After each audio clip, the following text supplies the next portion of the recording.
mishi. Okay. Wajen kenan. Ai earpiece din na da kyau. Assalamu alaikum. Wa alaikum salam. Sai mai POS. Ranka ya dade. To ka dan tura mu wani dan tuke da. Okay, to normal ne an gama.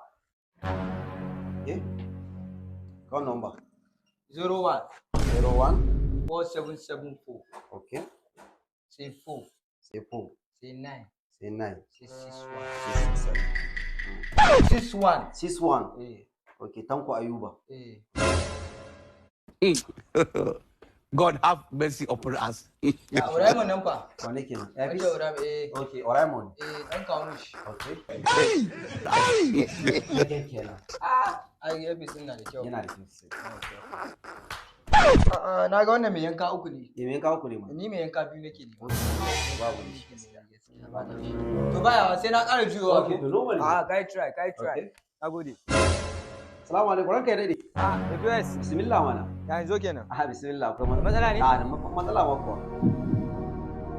Me ke faruwa? Abin da ke faruwa shine yau isin da ka canza a nan nawa, ka sa naka, ga abin da nawa. Chap guy. Kana da saurin gani. Ba wani saurin gani. Kana da saurin gani mutumina. Kana da saurin gani. Ai ina gaya maka. Kana da saurin gani. Mun fika wa ina gaya ma. Ku ba ka. Ai kana zuwa na gane tsohon barawo ne.